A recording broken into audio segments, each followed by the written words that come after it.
അതിജീവിതയായ നടിക്ക് ഒരു സ്നേഹാഞ്ജലി. പ്രിയപ്പെട്ട നടി, നിന്നെ ചേർത്ത് പിടിച്ച് നിന്റെ കവിളിൽ ഒരു ചുംബനം നൽകുവാൻ എന്നിലെ അമ്മ വല്ലാതെ ആഗ്രഹിക്കുന്നു, അഭിലഷിക്കുന്നു.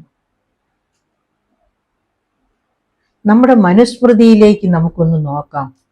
ന സ്ത്രീ സ്വാതന്ത്ര്യമർഹതി എന്നല്ലേ മനുസ്മൃതി പറഞ്ഞിരിക്കുന്നത്? നമ്മുടെ സ്വാതന്ത്ര്യവും നിഷേധിക്കുന്നു എന്ന് പറയുന്നത്, അതായത് ന സ്ത്രീ സ്വാതന്ത്ര്യമർഹതി എന്ന് പറഞ്ഞാൽ ഒരു സ്ത്രീയും സ്വാതന്ത്ര്യം അർഹിക്കുന്നില്ല എന്ന് പറയുന്നത് നമുക്ക് അതായത് നമ്മുടെ സ്വാതന്ത്ര്യത്തെ ഹനിച്ചുകൊണ്ട് നമ്മോട് അനീതി കാണിക്കുന്നു. സ്വാതന്ത്ര്യം ഹനിക്കുന്നത് തന്നെയല്ലേ ഏറ്റവും വലിയ അനീതി. അപ്പം ആ അനീതി നാം ഓരോ സ്ത്രീയും അനുഭവിക്കുന്നു. മനുസ്മൃതിയുടെ കാലം തൊട്ട് ഇപ്പോഴും അത് തുടരുന്നു. അതിൻ്റെ മറ്റൊരു ഭാവമാണ് ഇപ്പോൾ എൻ്റെ പ്രിയപ്പെട്ട നടി അനുഭവിക്കേണ്ടി വന്ന ഈ അനീതി, ഈ കടുത്ത അനീതി. അപ്പോൾ ഈ അനീതിയിലേക്ക് പോകുമ്പോൾ എന്തൊക്കെയാണ് നമ്മുടെ നടി തന്നെ പറയുന്നത് എന്നൊന്ന് നോക്കാം നമുക്ക്. എൻ്റെ പ്രിയപ്പെട്ട കുട്ടി എന്താണ് പറയുന്നത് എന്ന് നമുക്ക് നോക്കാം. അതായത് 8 വർഷം 9 മാസം 23 ദിവസങ്ങൾ ഇത്രയും കാലമാണ് നീതിക്ക് വേണ്ടി നീതി ദേവതയെ നോക്കി കണ്ണീരോട് കൂടി ആ കുട്ടി കാത്തിരുന്നത്. എന്നിട്ട് ആ കാത്തിരിപ്പിന് അറുതി വരുത്തിയ കോടതി എന്തൊക്കെ ചെയ്തു? 261 സാക്ഷികളെ വിസ്തരിച്ചു, 833 രേഖകൾ പരിശോധിച്ചു.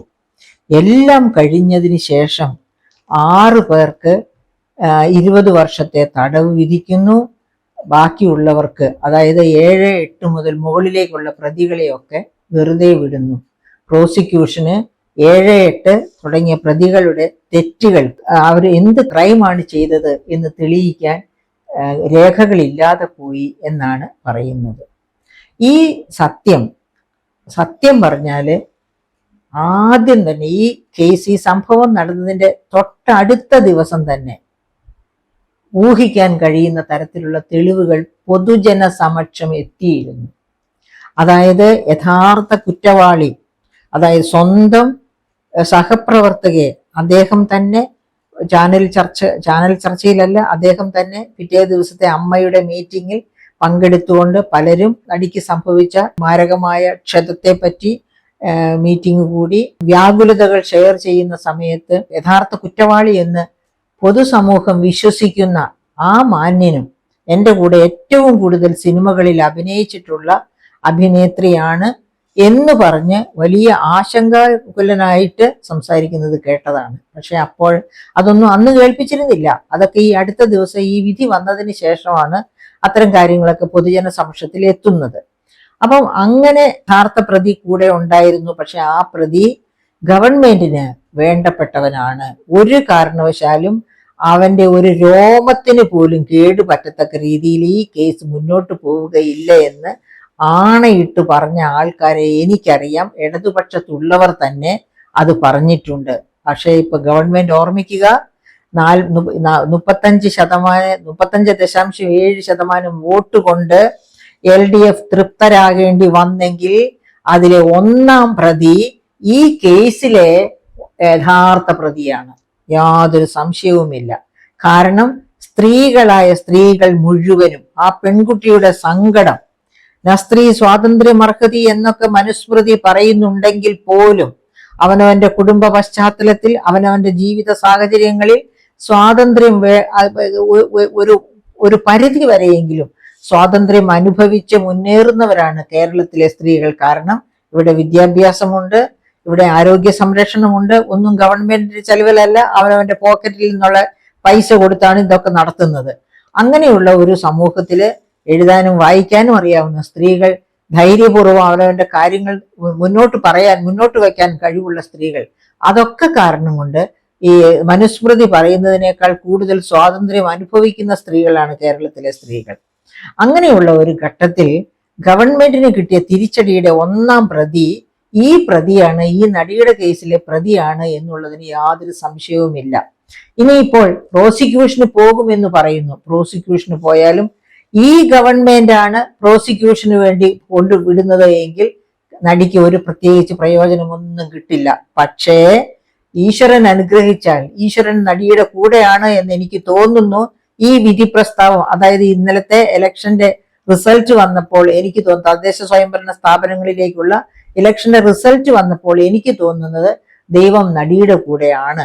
അതെന്തുകൊണ്ടാണ് അങ്ങനെ തോന്നാൻ കാരണം? ഗവൺമെന്റ് തീർച്ചയായിട്ടും 6 മാസം കഴിയുമ്പോൾ ഈ ഗവൺമെന്റ് മാറും. ഈ സ്ഥാനത്തേക്ക് UDF ഗവൺമെന്റ് വരും.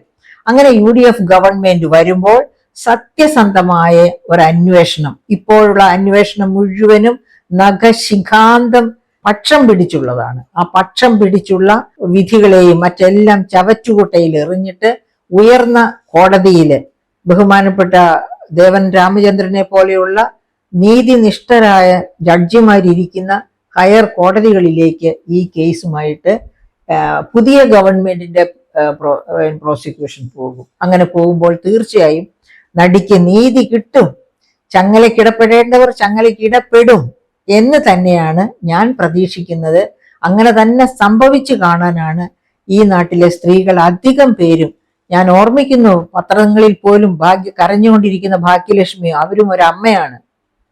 ഏതൊരമ്മയ്ക്കാണ് ഇത്തരം സങ്കടങ്ങൾ കണ്ടാല് കരളരിയാതിരിക്കുന്നത്? അതും പ്രത്യേകിച്ച് നമ്മുടെ ഇന്നത്തെ സംസ്ഥാനത്തിന്റെ ഒരു സാഹചര്യം ഓർക്കണം. ഏതെങ്കിലും ഒരമ്മയ്ക്ക് മകളെ സ്കൂളിലേക്ക് ധൈര്യമായിട്ട് പറഞ്ഞയക്കാൻ പറ്റുമോ? ബസ്സിൽ കയറ്റി, ബസ്സിൽ പോകുന്ന കുട്ടികളാകാം, നടന്നു പോകുന്ന കുട്ടികളാകാം, നടന്നും ബസ്സിലുമായിട്ട് പോകുന്നവരാകാം. അല്ലാതെ എല്ലാ കുട്ടികൾക്കും കാറിൽ വീട്ടിൽ നിന്ന് സ്കൂളിൽ കൊണ്ടാക്കാനും തിരിച്ചു വിളിക്കാനും ഒന്നും സൗകര്യമുള്ള നാടല്ല. അപ്പൊ അങ്ങനെ വിടുമ്പോൾ എന്ത് ധൈര്യത്തിലാണ് വിടുക? നമുക്കറിയാം, 40 ലക്ഷത്തിലേറെ അന്യസംസ്ഥാന തൊഴിലാളികള്, അവരുടെ കുടുംബം, അവരുടെ ഭാര്യ കുടുംബം എല്ലാം നാട്ടിലാണ്. അവർ മാത്രം ഒറ്റപ്പെട്ട് ഇവിടെ വന്ന് ജോലിക്ക് നിൽക്കുകയാണ്. അവർ മയക്കുമരുന്നും മദ്യവും എല്ലാം സേവിച്ച് സമയം കളയുന്നു ജോലി കഴിഞ്ഞ് കിട്ടുന്ന സമയത്ത്. അങ്ങനെ ഇരിക്കുന്ന ഒരു സമൂഹത്തിലേക്കാണ് നാം നമ്മുടെ പെൺകുട്ടികളെ, ഏത് പ്രായത്തിലുള്ളവരുമാകട്ടെ, പെൺകുട്ടികളെ ഇറക്കി വിടുന്നത് മാത്രമാണോ പ്രശ്നം? ഏത് പ്രായത്തിലുള്ള സ്ത്രീകൾക്കും ഇത് വലിയ അപകടമാണ്. ഇപ്പൊ നമുക്കറിയാം, കഴക്കൂട്ടത്ത് തന്നെ ടെക്നോ പാർക്കിൽ തന്നെ ജോലി ചെയ്യുന്ന ഒരു IT വനിതയ്ക്ക് എന്താണ് സംഭവിച്ചത്? അവർ കിടന്നുറങ്ങുന്ന ഉറക്കറയിൽ കയറി അവര് ബലാത്സംഗം ചെയ്തു ഒരു ഡ്രൈവർ എന്നുള്ളത് കഥ വന്നിട്ട് 2 മാസം പോലും ആയിട്ടില്ല. അപ്പൊ അതുപോലെ ആലുവ തൊട്ട് എവിടെയെല്ലാം നമ്മൾ കേട്ടു, പിഞ്ചു കുഞ്ഞുങ്ങളെ വരെ പിച്ചി ചീന്തി കളയുന്ന തരത്തിലുള്ള കലാപരിപാടികൾ, ഇവിടെ മൃഗീയമായ കലാപരിപാടികൾ നടക്കുകയാണ്. അപ്പൊ ഈ ഗവൺമെന്റ് ഭരിച്ചിട്ട് എന്തൊക്കെ സംഭവിച്ചു നമ്മൾ എപ്പോഴും ഓർത്തിരിക്കേണ്ടതാണ്. ഈ ഗവൺമെന്റിനെ വിധി എഴുതുമ്പോൾ, അതായത് മയക്കുമരുന്നിന്റെയും മദ്യത്തിന്റെയും ഒരു എന്താ പറയുക, ഒരു ശീതള ഛായയായി മാറി ഈ കേരളം. ഈ ഗവൺമെന്റിന്റെ, അതായത് എങ്ങനെയെങ്കിലും ഖജനാവ് നിറയ്ക്കാൻ, ആ നിറയുന്ന പണം എടുത്ത് ദൂർത്തടിക്കാൻ ഒക്കെ വേണ്ടിയിട്ട്, റീൽസ് ഉണ്ടാക്കാനും ഒക്കെ വേണ്ടിയിട്ട് മദ്യവും മയക്കുമരുന്നും ഒക്കെ ഇഷ്ടം പോലെ വിൽക്കാനുള്ള സാഹചര്യങ്ങൾ സൃഷ്ടിച്ച് ഗുണ്ടാ വിളയാട്ടത്തിന്റെ നാടായി തീർന്നു. അങ്ങനെ ഗുണ്ടാ വിളയാട്ടത്തിന്റെ നാടായി തീർന്ന നാട്ടിലാണ് രാത്രിയും പകലും പെണ്ണുങ്ങൾക്ക് ഇറങ്ങി നടക്കാൻ പറ്റാത്ത രീതിയിൽ ഇതുപോലെ ഒരു ടാക്സി പിടിച്ച് നമുക്ക് പോകാമെന്ന് വെച്ചാൽ ഈ ടാക്സിക്കാരൻ എങ്ങനെയായിരിക്കും എന്ന് വിചാരിച്ചാണ് പോകുന്നത്. അപ്പം എല്ലാ തരത്തിലും, ഒരു തരത്തിലും സ്ത്രീക്ക് സമാധാനമായിട്ട് കഴിയാൻ പറ്റാത്ത ഒരു അന്തരീക്ഷം ഈ നാട്ടിൽ സൃഷ്ടിച്ചുകൊണ്ടാണ് ഈ ഇതുപോലെയുള്ള സംഭവ വികാസങ്ങളും ഇതിനെ പറ്റിയുള്ള കോടതി വിധികളും നടപ്പാകുന്നത് എന്ന് വേണം. അതായത് സ്ത്രീക്ക് നീതി കിട്ടുക എന്നുള്ളതല്ല, യഥാർത്ഥ കുറ്റവാളിയെ പിടിക്കുക, യഥാർത്ഥ കുറ്റവാളിയെ കണ്ടെത്തി കൊടുക്കേണ്ട ശിക്ഷ കൃത്യമായി കൊടുക്കുന്ന ഒരു കോടതിയും ഒരു സാമൂഹ്യ വ്യവസ്ഥിതിയും ഒരു പോലീസ് സംവിധാനവും ഈ സംസ്ഥാനത്ത് ഉണ്ട് എന്ന് വന്നാൽ നമുക്ക് ധൈര്യമായിട്ട് മുൻപോട്ട് പോകാം. അങ്ങനെ ഒരു വ്യവസ്ഥ ഇവിടെ ഇല്ല. ഈ കഴിഞ്ഞ ദിവസം പത്രങ്ങളിൽ വന്ന ഒരു വാർത്തയുണ്ട്, എക്സൈസുകാരുടെ വണ്ടിക്ക് പെട്രോൾ അടിക്കാൻ നിവൃത്തിയില്ലാത്തതുകൊണ്ട് വണ്ടികൾ വെറുതെ കിടക്കുന്നു, അവർ പോയി പിടിക്കേണ്ട കേസുകൾ പിടിക്കുന്നില്ല.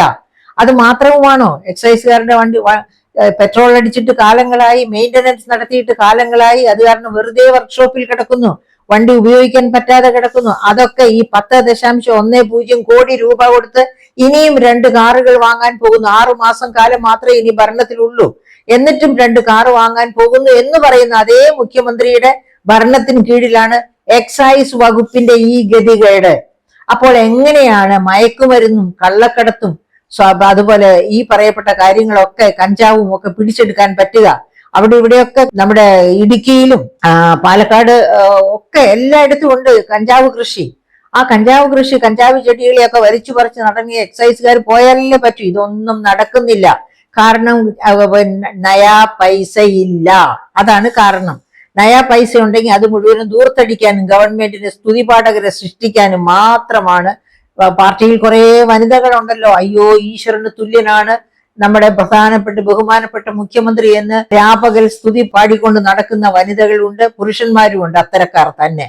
അത്തരക്കാരൊക്കെ മനസ്സിലാക്കുക, ഇത്ര മോശമായ ഒരവസ്ഥ, ഇത്ര ജീർണിച്ച ഒരവസ്ഥയിലേക്ക് ഈ കേരളം ഒരിക്കലും കൂപ്പുകുത്തിയിട്ടില്ല. ഈ കേരളം ഇപ്പോൾ അതായത് 35 വർഷം ഭരിച്ച് മാർക്സിസ്റ്റ് പാർട്ടിയെ പടിയിറക്കി വിടുമ്പോൾ ബംഗാൾ എങ്ങനെയായിരുന്നു, അതിനേക്കാൾ മോശമായ അവസ്ഥയിലേക്ക് കേരളം ഇപ്പോൾ മാറിയിരിക്കുകയാണ്. അങ്ങനെയുള്ള കേരളത്തിലാണ് ഈ നടിക്ക് നീതി കിട്ടാത്ത തരത്തിലുള്ള പ്രോസിക്യൂഷൻ വന്നത്, ജഡ്ജ്മെന്റ് വന്നത്. ആ ജഡ്ജ്മെന്റും ആ ജഡ്ജിയും ഒക്കെ ഗവൺമെന്റിന്റെ കൂടെ നിൽക്കുന്നവരാണ്, ഗവൺമെന്റ് പറയുന്നത് അനുസരിക്കുന്നവരാണ്. പോലീസ് വകുപ്പിനെ മാത്രമല്ല, കോടതിയെ പോലും സ്വന്തം തീരുമാനത്തിനനുസരിച്ച് വളച്ചൊടിക്കാൻ കഴിയുന്ന ഒരു ഗവൺമെന്റ് ആയിരുന്നു. ആ ഗവൺമെന്റിനെ കൃത്യമായിട്ട് മനസ്സിലാക്കിയ കേരള ജനതയ്ക്ക് സ്തുതി പറയേണ്ടതാണ് ഈ സാഹചര്യത്തിൽ. അപ്പൊ ഇത്തരം ഒരു ഘട്ടത്തിലാണ് നമ്മൾ അതിജീവിതയോടൊപ്പം നിൽക്കേണ്ടത്.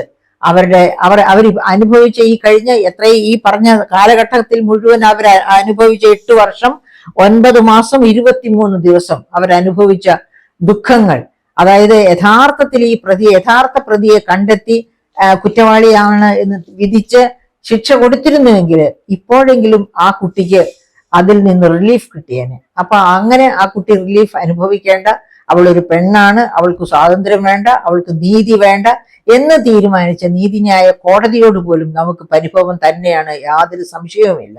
പക്ഷേ അതിനേക്കാൾ ഉപരി, അതിനു മുകളിൽ, അതിനേക്കാൾ വ്യത്യസ്തമായ വിധികൾ പുറപ്പെടുവിക്കാൻ കെൽപ്പുള്ള കോടതികൾ ഉണ്ട് എന്നതിലാണ് നാം സമാധാനമായിട്ട് ഇരിക്കുന്നത്.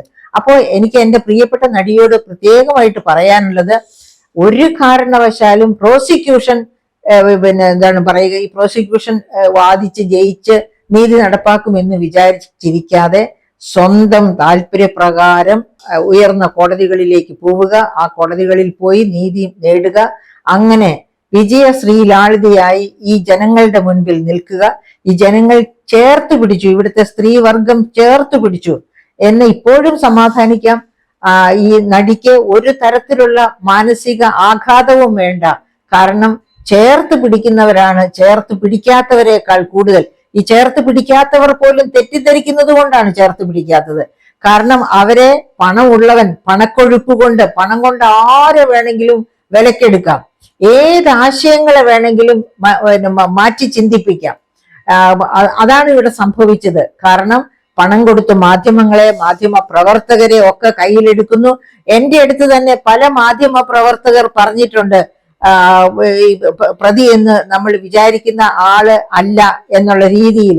അപ്പോഴൊക്കെ ഞാൻ അവരോട് കൊടുക്കേണ്ട മറുപടി നല്ലവണ്ണം കൊടുത്തു തന്നെയാണ് വിട്ടിരിക്കുന്നത്. അപ്പൊ അങ്ങനെ ഏത് മേഖലയിലും പണം കൊടുത്ത് കൈയടക്കാൻ പറ്റുന്ന തരത്തിൽ കൈയടക്കി വെച്ചിരിക്കുന്ന അവരെ യഥാർത്ഥത്തിൽ ചങ്ങല പൂട്ടുന്നതിന് ഒരു കോടതി വരും. ദൈവത്തിന്റെ കോടതിക്ക് മുമ്പ് തന്നെ മനുഷ്യന്റെ ഒരു കോടതി കേരളത്തിൽ വരും. അപ്പോ നമ്മുടെ പ്രിയപ്പെട്ട നടിക്ക് തീർച്ചയായിട്ടും നീതി കിട്ടും. ആ നീതി കിട്ടുന്നത് വരെ നമുക്ക് എല്ലാവർക്കും കാത്തിരിക്കാം. പ്രിയപ്പെട്ട നടി ശക്തമായി നല്ല ഒന്നാന്തരം കഥാപാത്രങ്ങളെ സൃഷ്ടിച്ചുകൊണ്ട് ജനമനസ്സുകളിലെ ഇടം നേടിക്കൊണ്ട് നല്ല കുടുംബിനിയായിട്ട് വിരാജിക്കുക. ഇതാണ് എൻ്റെ പ്രിയപ്പെട്ട നടിക്ക് എനിക്ക് തരാനുള്ള ആശംസ.